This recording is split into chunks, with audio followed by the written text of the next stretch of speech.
그 상위 1%는 어떤 생각을 하고 있느냐, 0.1%죠. 상위 0.1%는 어떤 생각을 하고 있느냐, 그는 우리들과 무엇이 다르냐라는 것을 알기 위해서 방송을 준비했습니다.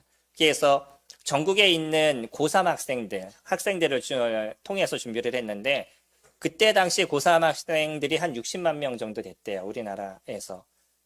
그리고 우리나라에서 대학교를 갈 수 있는, 대학을 준비하는 그런 고등학교가 한 2,000군데 정도 된답니다.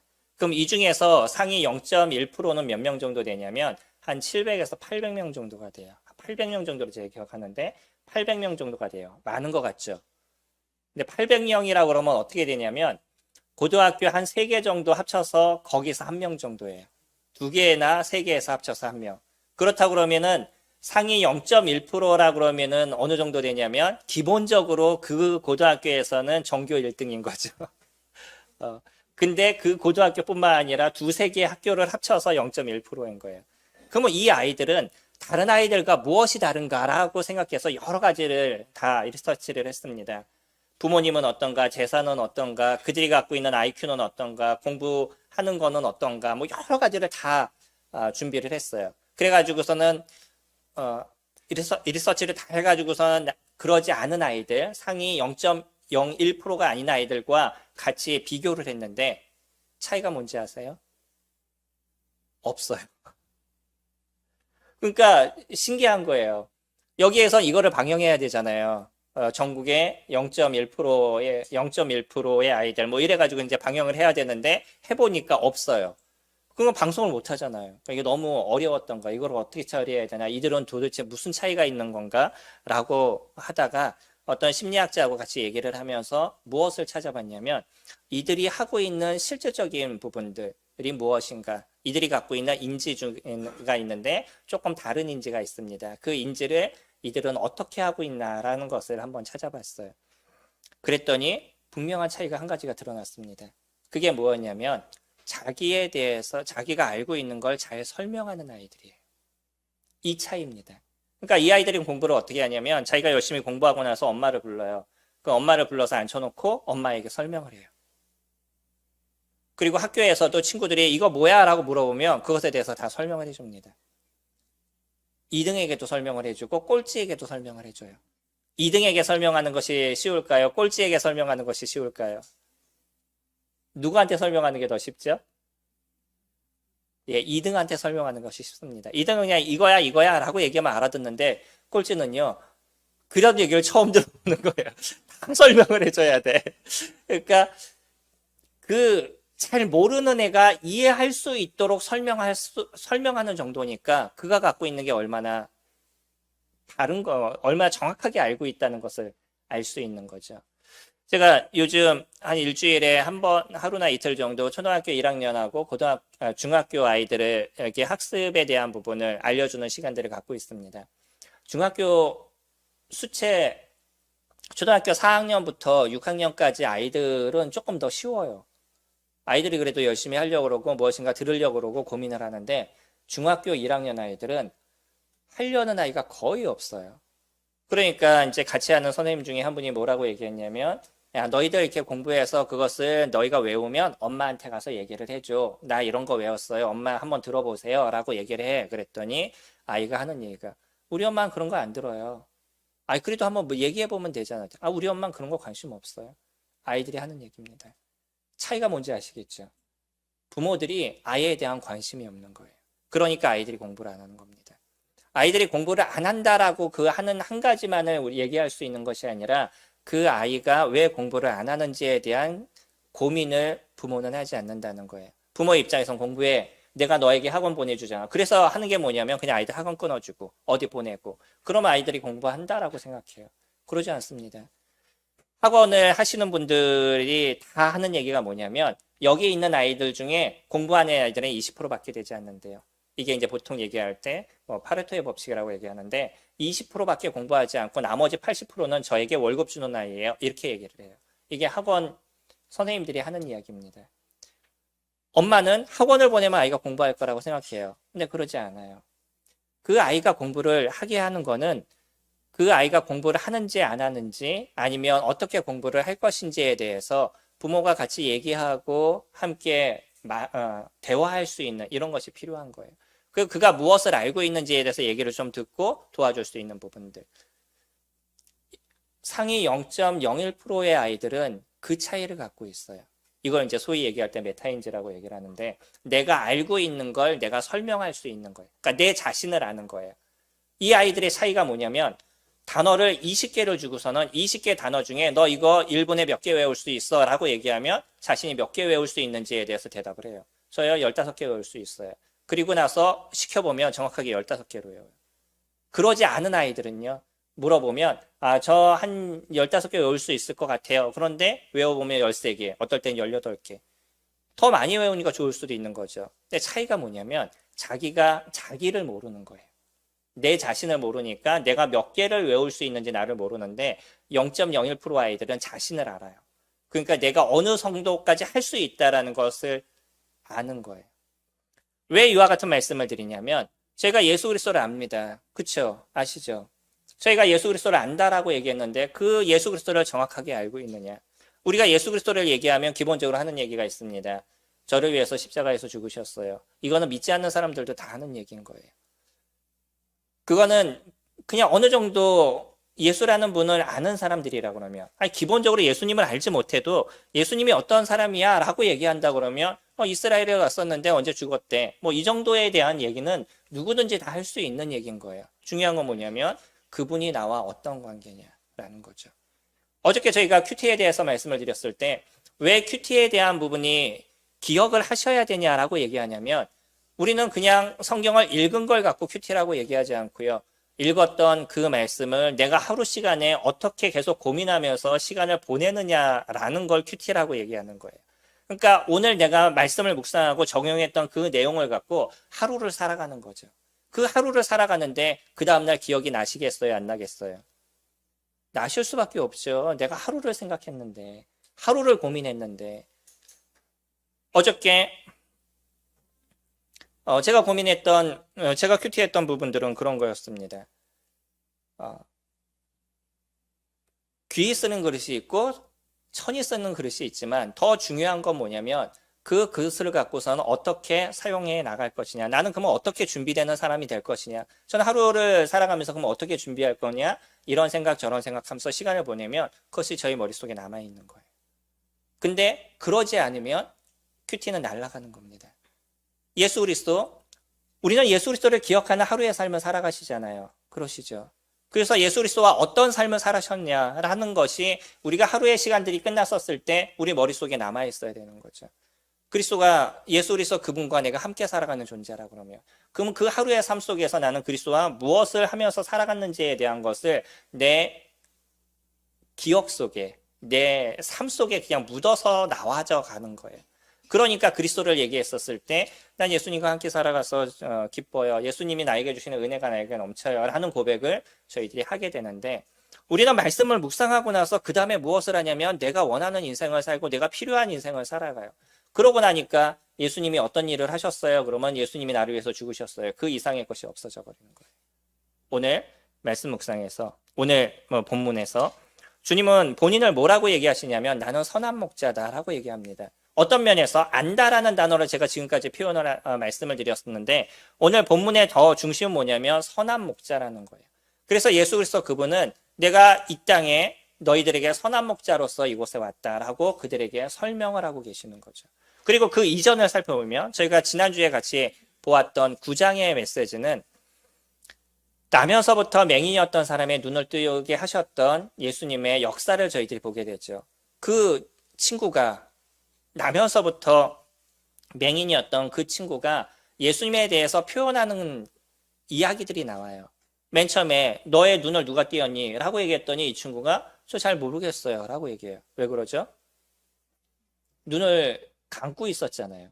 평생 눈을 떠보지 않았잖아요. 근데 갑자기 눈을 떴는데 이 사람이 나를 눈을 뜨게 했구나 라고 알겠어요? 모르겠어요? 모를 겁니다. 사람들이 많으니까 어떤 사람이 그랬는지 잘 모르는 거예요.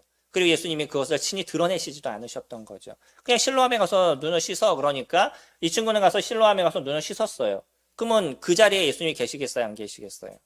안 계시기 때문에 어떤 분이 나의 눈을 뜨게 했는지 그는 알지 못했어요.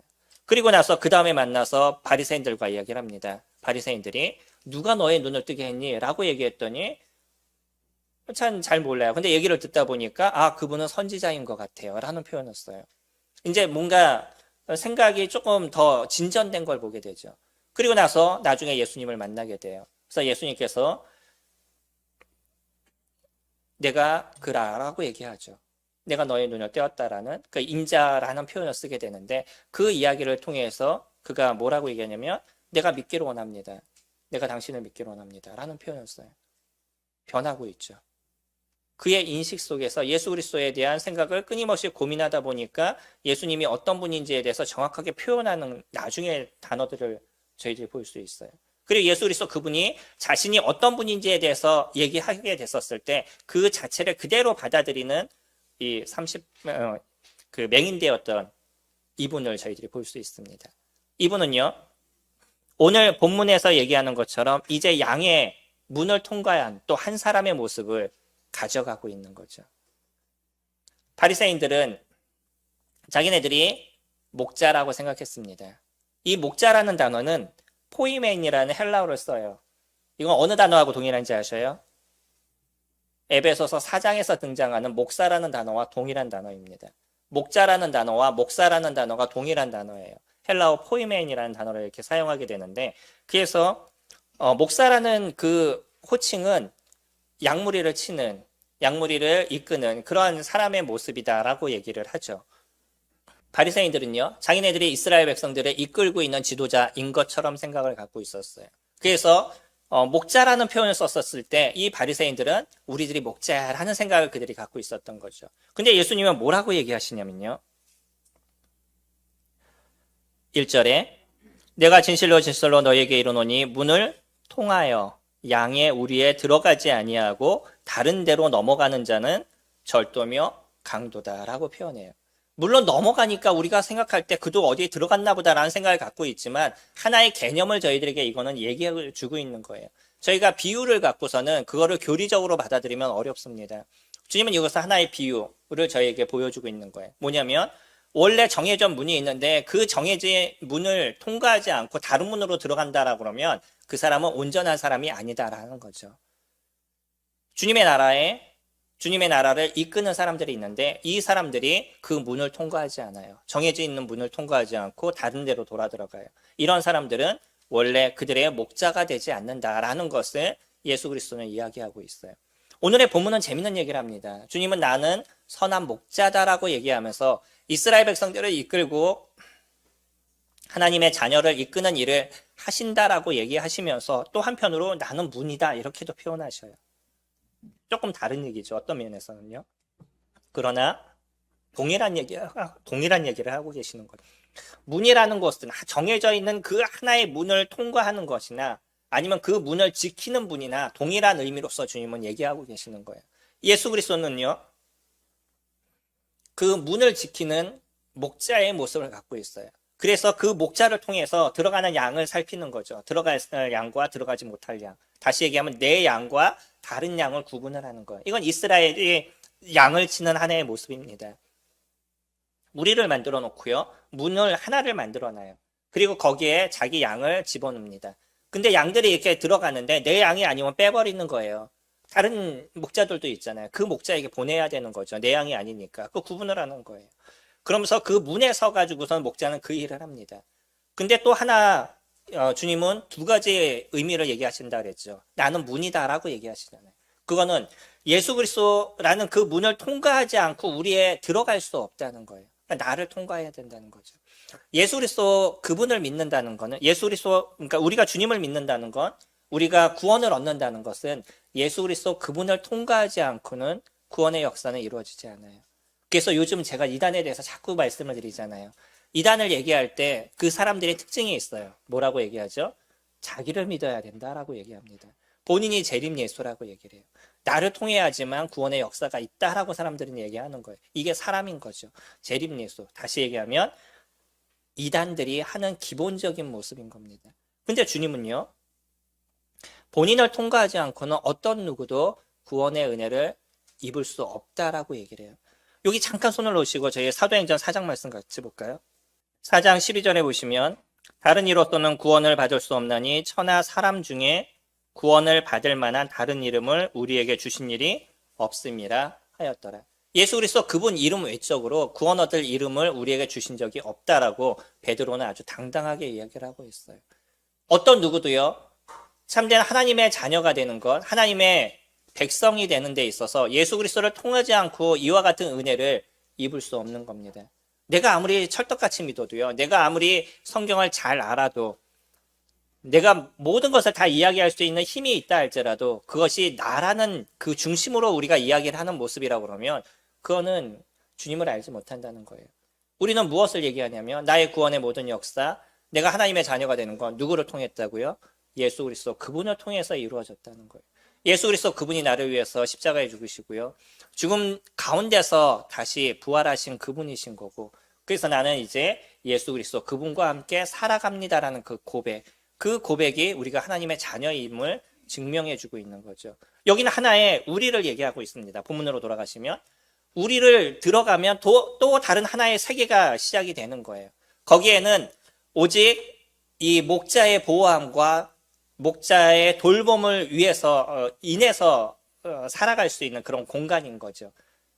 거기에서 목자는 밤에 잠을 자지 않고 양이나 그 일이나 곰이나 그런 어떤 맹수들이 쳐들어오는 것을 계속 방어하는 일들을 이뤄가고 있어요. 보호해 주는 거죠. 그래서 이 목자의 보호하심을 받게 됐었을 때 어려움의 문제는 있다 할지라도 지키시는 분으로 인해서 넉넉히 이겨가는 힘들이 이루어져 가고 있는 거죠. 우리가 예수 그리스도를 영접하게 되면 이루어지는 일들이 그것입니다.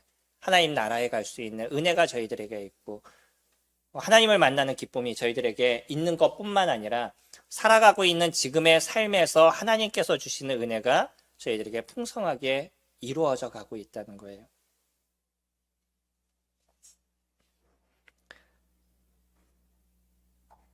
19절 말씀 보시면 10장 9절에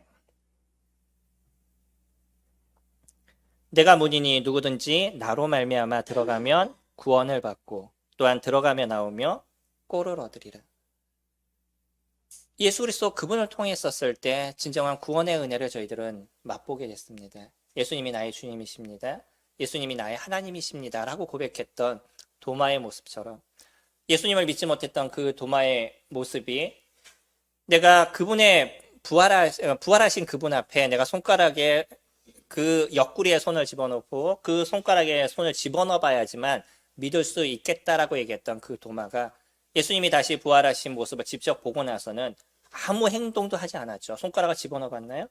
그러지 않았어요. 오히려 주님께서 얘기하시죠. 자, 네 손 갖다가 여기다 한번 집어넣어 봐 라고 얘기했는데 토마는 그렇게 하지 않았어요. 그러나 그 본 모습으로 정확하게 알았습니다. 그러고 나서 한 얘기가 뭐예요? 나의 주시여 나의 하나님이십니다라는 고백이 그냥 튀어나왔습니다. 우리가 예수 그리스도를 믿었다라는 그 자체는 예수 그리스도 그분이 나에게 있어서 하나님이 되시는 거잖아요. 예수 그리스도 그분이 나의 주님이 되시는 거죠. 이제 완전한 세상의 변화가 일어나고 있었어요. 나는 지금까지 내가 중심인 인생을 살았고 나의 삶이 어떻고 내가 어떻고 나는 어떻게 잘 살아가고 나는 어떻게 편안하게 살아가고 라고 얘기하는 내 중심적인 인생을 살아가고 있었던 사람의 모습에서 이제 누구 중심으로 변하면 하나님 중심으로 변하는 거예요. 그리고 내가 살아가는 삶의 모습이 그분을 따라가는 모습이 되어가고 있다는 거죠. 양의 모습이 그런 거잖아요. 우리나라와 이스라엘이 양을 치는 모습이 좀 달라요. 우리가 보는 그 서양의 문화나 이런 데서 보면 양 치는 모습이 어땠죠? 예전에 저희 때는요, 서부극을 많이 했었어요. 지금은 거의 안 하잖아요. 근데 예전에 서부극이나 이런 거 보면 그 말 타고 가면서 그 목자들이 막 양들 빠져나가지 못하게 막 치고 그러잖아요. 거기다 개들 뒤에 쫓아다니면서 막 빠져나가지 못하게. 저희가 그런 것만 보았는데 이스라엘은 좀 다르대요. 뭐 저는 이스라엘 안 가봤기 때문에 정확하게 말씀을 드릴 수 없는데 이스라엘은 목자가 앞으로 이렇게 걸어가잖아요. 양들이 알아서 뒤에서 쫓아온다는 거예요. 지금 그 얘기를 하고 계시는 겁니다. 목자는요, 그냥 앞으로 쫓아가요. 그럼 양은 그 양이 목자를 알기 때문에 목자를 따라서 쫓아가고 있는 거예요. 이게 이스라엘 백성들이 하고 있는 양을 치는 모습입니다. 그러니까 양이 누구를 아는 거예요? 목자를 아는 거죠. 4절에서 보시면요.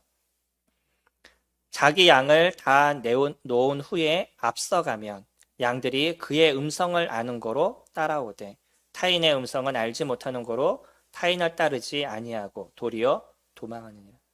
예수 그리스도를 알게 되면요, 이제는 누구를 쫓는 인생을 살아가요? 예수 그리스도 그분을 쫓는 인생을 살아간다는 거예요. 나는 예수님을 믿었는데 여전히 내 중심적인 인생을 살아가고 내가 원하는 인생을 살아가겠습니다 라고 생각한다 그러면 이분은 고민하셔야 되는 부분이 있는 거예요. 그 안에 진짜 예수 그리스도를 알고 있냐는 거죠. 예수 그리스도 그분을 따르는 인생을 살아가고 있는 것이고 그분이 하나님임을 인정하는 인생을 살아가고 있냐는 거예요. 저는 예수님을 알게 됐었을 때 아주 단순한 거였습니다. 그분이 하나님이시라면 누구를 쫓겠어요? 하나님을 쫓는 거죠. 그분이 나의 주님이시라면 내가 누구를 쫓겠어요? 나의 주를 쫓는 인생을 제가 살아가게 되는 거죠. 양들은 단순해요. 내 목자를 아니까 이 목자를 쫓으면 나에게 가장 좋은 곳으로 인도해 줄 거야 라는 걸 알면서 양들은 그냥 목자를 쫓아가는 거예요. 그렇죠. 저희 집에 길고양이를 키우는데도 이 길고양이가 우리 주변에 있으면 먹고 산다는 걸 아니까 안 벗어나요. 아무리 바깥에 내놔도요, 뒤에서 울고 문 열어달라고, 자기네 집도 아니면서 문 열어달라고 그렇게 얘기하고 문 열어주면 우리보다 먼저 들어오고 아는 거예요. 무엇을 알까요, 걔가? 내가 여기 있으면 보호를 받는다는 걸 아는 거예요. 예수 그리스도 그분이 나의 주님이시를 알게 됐었을 때 우리는 아주 단순합니다. 그분의 음성을 따르는 인생을 저희가 살아가게 되는 거죠. 그분이 저희들에게 풍요로움을 주시는 분임을 저희들이 알기 때문인 거예요.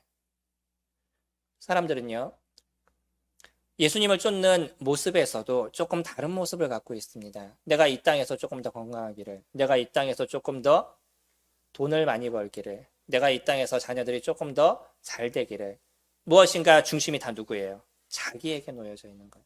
근데 예수 그리스도를 알게 됐었을 때의 차이는 뭐냐면 중심이 나에게서부터 예수 그리스도 그분에게로 변하는 거예요. 그러니까 그분이 인도하시고 이끄심이 온전하다는 걸 기억하니까 내가 무엇을 바라기보다 그분이 어떤 일을 하실 건가, 그분 나에게를 어떻게 인도해 가실 건가 라는 것에 더 큰 관심을 갖게 되는 거죠. 왜요? 그 속에 풍요로움이 있다는 걸 저희가 다 알기 때문인 거예요. 저도 인생을 살면서 하나의 단순함을 갖게 된 것 중에 하나가 그것입니다. 제가 무엇인가를 계획하고 만들고 준비한 부분들이 주님의 뜻이 아니었을 때는 다 문제가 생기더라고요. 근데 기도 가운데서 준비하고 주님께서 그런 것을 보이셨을 때 제가 그것을 이뤄가게 되면 어떤 것도 문제가 되질 않아요. 물론 어려움의 문제들을 통과하는 부분들은 있죠. 근데 주님께서 하시는 온전함의 부분을 경험하게 됩니다. 아주 단순한 것에 인생을 살아가게 되는 거예요. 그분이 저희들에게 진정한 풍요로움이시라는 걸 저희들이 인정하는 삶을 살아가게 되는 거죠. 이스라엘 사람들은요, 특히 바리새인들은 자기네들이 인도자라고 생각했던 거예요. 그러다 보니까 자기 얘기를 따르라고 얘기하는 거죠. 이게 인간이 갖고 있는 기본적인 겁니다. 내가 더 중심이야, 너희들은 나를 따라라고 얘기하는 거죠. 근데 주님은요, 본인이 중심이라고 얘기하시는 거예요. 그래서 나보다 먼저 온 자도 다 잘못되고 나보다 후에 온 자도 다 잘못됐다는 거죠. 이단의 모습은 뭐라 그래요? 예수 그리스도 그분도 나는 인정해. 맞아. 예수 그리스도를 믿어야 돼. 그러나 그 다음에 온 성령이 중요한 거야. 내가 성령이야 라는 표현을 그분들이 쓰잖아요. 누가 중심이에요? 예수 그리스도 그분이 중심인 겁니다. 그래서 예수 그리스도 그분을 믿고 예수 그리스도 그분의 우리 안에 있게 됐었을 때 우리는 가장 좋은 것들, 주님이 주시는 가장 풍요로운 것들, 그것을 얻는 인생을 살아가게 되니까 그 다음에 우리들의 모습이 뭐냐면 주님께서 자신을 뭐라고 얘기하셔요? 선한 목자라는 표현을 쓰십니다. 선한 목자래요. 그러고 나면 저희들은 또 어떤 양들이 될까요? 예, 선한 양들이 됩니다. 왜요? 선한 목자를 따르기 때문이에요. 아까 상위 0.01%라고 말씀을 드렸잖아요. 상위 0.01%를 얘기하면서 어떤 표현을 쓰냐면 얘네들은 다 착한 애들이에요. 이런 표현을 쓰더라고요. 공부 잘하는 사람들이 착해요? 저희들이 여태까지 보았던 거는 그런 모습 아니었던 거죠. 근데 한편으로 제가 이해가 됐습니다. 착하다라고 표현하는 그 얘기가 뭔지가 이해가 됐어요. 뭐냐면 얘네들은요, 아까 얘기한 것처럼 꼴찌가 야 이거 뭐야 좀 알려줘. 그럼 알려준다는 거예요. 착해요 안 착해요? 착한 거죠. 물론 보이는 면을 얘기한 겁니다. 자기는 그것을 얘기해줘도 문제가 되지 않아요. 왜냐하면 내가 얘기해주면서 나는 또 한 번 외울 거야. 이런 생각을 그 아이들은 그것을 얘기해준다는 거예요. 근데 조금 공부는 잘하는데 그러지 않는 아이들은 누군가 물어보면 나 그건 몰라 라고 얘기하더라고요. 아이들이. 그러면서 자기가 설명할 기회가 없어져 버리는 거예요. 선하신 예수 그리스도 그분을 따르면요. 그분은 선을 이뤄가는 분이십니다. 그분은 우리를 위해서 이 땅에 오신 분이고 그분은 그 선함과 온전함이 무엇인지를 아시는 분이고 그것을 이야기하시는 분인 거예요. 그것을 듣는 사람들은 어떻게 될까요? 그 선을 쫓는 인생을 살아가게 되는 거죠. 그분은 자신을 위해서 이 땅에 오시지 않고 우리를 위해서 이 땅에 오셨어요. 저희들의 삶은 또 어떻게 변하죠? 이제 우리를 위한 인생을 살아가는 것이 아니라 우리 주변에 있는 사람들을 위한 인생으로 우리의 어떤 삶의 전환이 이루어지게 돼요. 목사가요, 소위 얘기하는 지금의 목사, 일반적으로 얘기하는 목사가 자기를 위한 인생을 살아가게 되면 그 교회는 고통스럽고 아픔의 모습을 가질 수밖에 없는 거죠. 내 교회를 만들기를 원하고 내 성도들을 많이 하기를 원하고 그리고 내가 돈을 많이 벌기를 원하는 아니면 내가 명예를 얻기를 원하는 그 내라는 것이 중심이 되는 교회에 인도자가 있다 그러면 성도들은 고통스러운 거예요. 잘 알지 못하는데 왠지 모르는 고통이 그 가운데서 존재할 수밖에 없는 거죠. 왜요? 누구를 닮지 않았어요? 예수 그리스도를 닮지 않았기 때문에.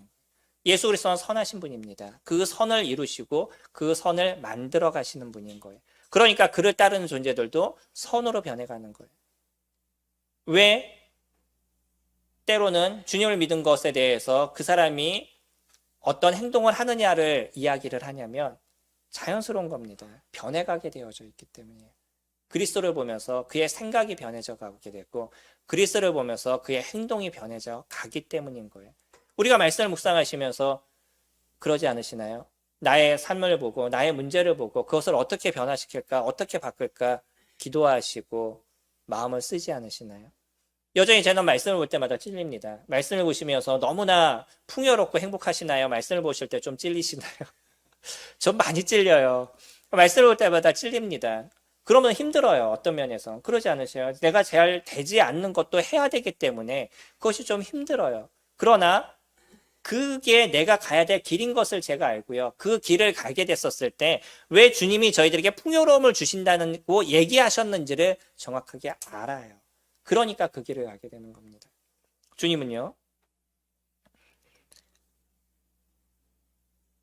10절에서 9절에서 아까 보신 것처럼 들어가면 하며 꼴을 주신다고 얘기했고 10절에서 도적이 오는 것은 도적질하고 죽이고 멸망시키려는 것뿐이요 내가 온 것은 양으로 생명을 얻게 하고 더 풍성히 얻게 하려. 이것이 주님께서 저희들에게 주시기를 원하시는 겁니다.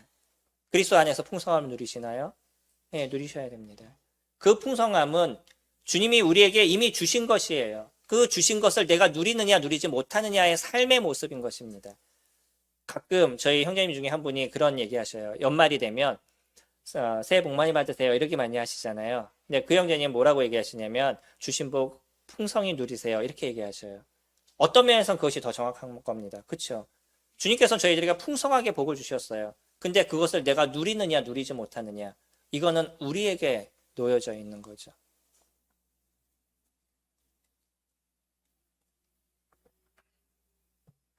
어떤 분은 돈을 집에다 쌓아놓고 전전긍긍하면서 인생을 살아가요. 누가 이것을 훔쳐가지 않을까? 뭐 내 아이들이 이것을 어떻게 하지 않을까? 뭐 이 돈 때문에 무슨 문제가 생기지 않을까? 그러면서 돈도 못 쓰고 힘들어하면서 인생을 살아가요. 그렇다면 그 돈이 그 사람에게 있어서 행복일까요? 아니 적은 돈을 갖고 있어도 쓰면서 사는 게 더 낫지 않으실까요? 예. 주님은 우리에게 주신 것을 누리기를 원하시는 거예요. 내가 그것을 쌓아놓고 나서 전전긍긍하는 인생을 살아가고 나에게 주신 것이 무엇인지 알지도 못하고 힘들어하는 인생을 살아가는 그런 것을 원하시는 것이 아니라 저희들에게 주신 것을 내가 누려가는 인생을 살아가는 것. 그 풍성함이 무엇인지를 아는 인생을 살아가는 것. 그것이 주님께서 저희들에게 원하시는 거죠. 그렇다면 그 풍성함을 알기 위해선 무엇을 하셔야 되겠어요? 성경을 보시기 바랍니다. 주님이 저희들에게 어떠한 풍성함을 주셨는지 성경을 펼쳐보셔요. 저희들에게서 주님께서 주신 것들을 보여주시는 거예요. 그리고 그것을 행하도록 하셨을 때 저희들의 삶에 얻어지는 주님의 그 풍성함, 저희는 그것을 누리는 인생을 살아가게 됩니다. 왜 부자 청년에게 주님은 그렇게 얘기하셨을까요? 부자 청년이 제가 예수님을 따르기 원합니다 라고 얘기했을 때 왜 예수님은 그래 따라 쫓아와 라고 얘기하지 않고 네가 갖고 있는 모든 재산을 다 팔아서 다 나눠주고 그 다음에 나를 따라라, 왜 이렇게 얘기했을까요? 그는요 여전히 예수님보다 무엇이 중요했죠? 돈이 중요했습니다.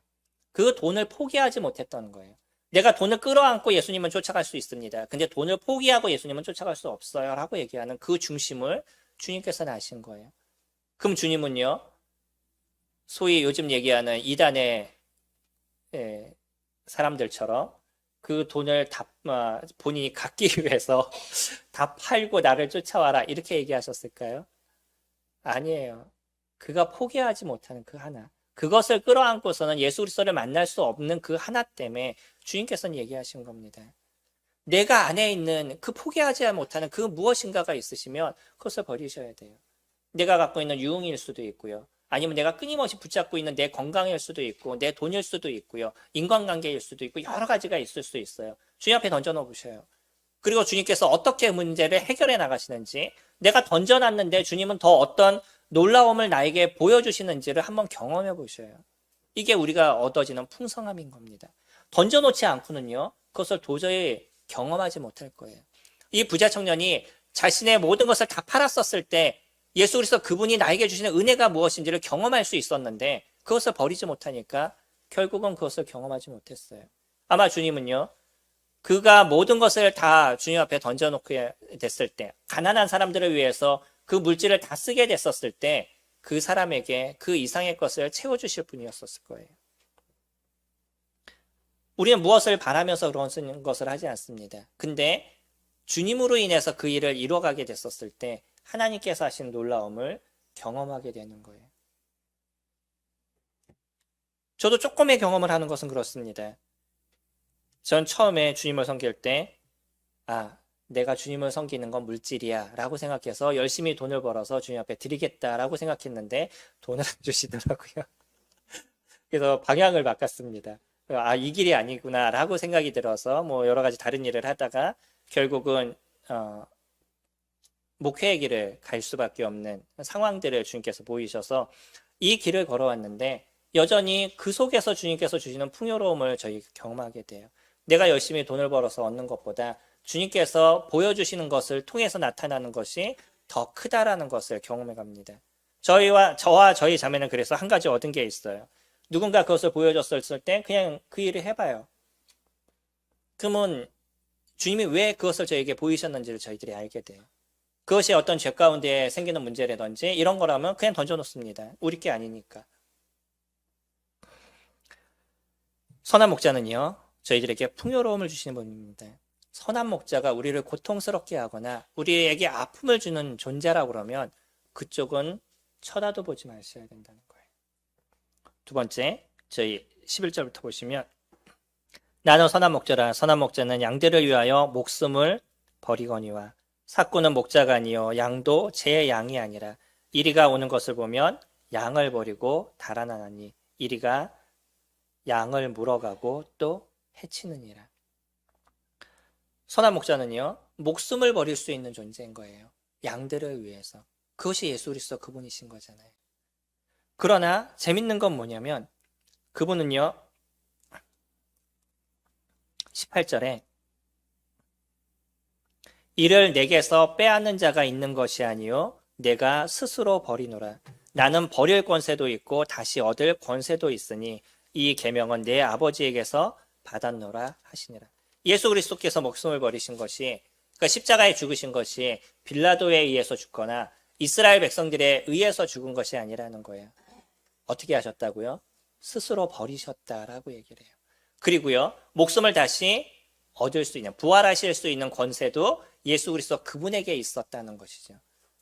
그분 자신이 스스로 그 일을 선택하셨어요. 거기에 도구로 누가 쓰인 거냐면 빌라도가 쓰이고 이스라엘 백성들이 쓰였던 것이었던 거지, 그분은 스스로 이와 같은 일들을 하셨습니다. 우리를 위해서 억지로가 아니라 스스로 자진하셔서 자신의 목숨을 저희들에게 내어주셨죠. 그러나 죽음으로 끝났다 그러면 그분도 그 연약함 속에서 끝난 한 사람의 모습으로 그냥 저희가 보고 있는 교과서에서 볼 수 있는 분이었을 거예요.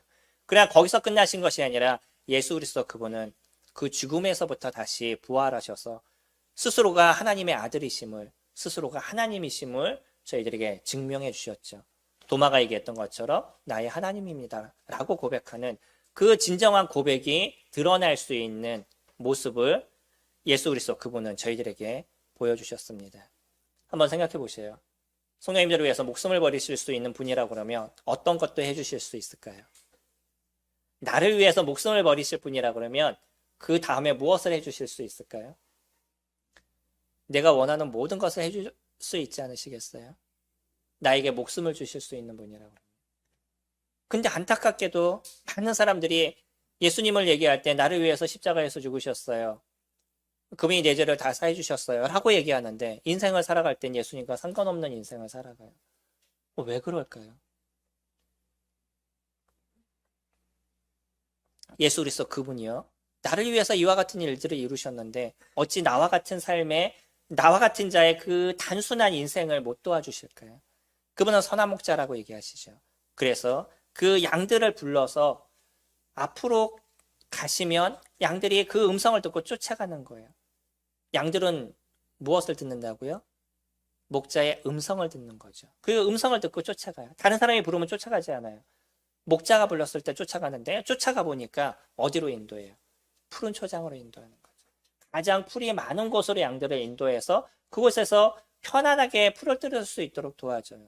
어떤 일이나 다른 것이 쳐들어오면 거기서 막아주고 그 역할을 목자가 하는 거야. 나 자신의 목숨을 담보로 곰과 싸우고 사자와 싸우고 또 이리와 싸우는 일들을 이 목자는 그곳에서 하시는 거죠.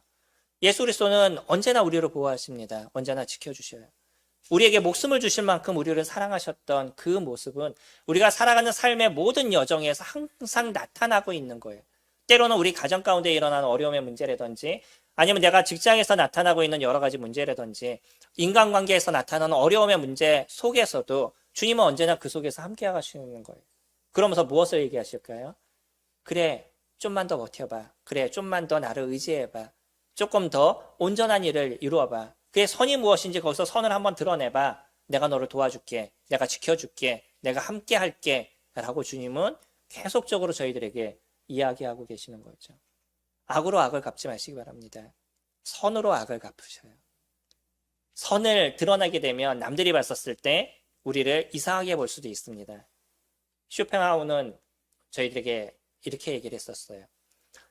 우리를 미워하는 사람, 우리를 함부로 대하는 사람에게 선을 베풀지 말아라 라고 얘기해요.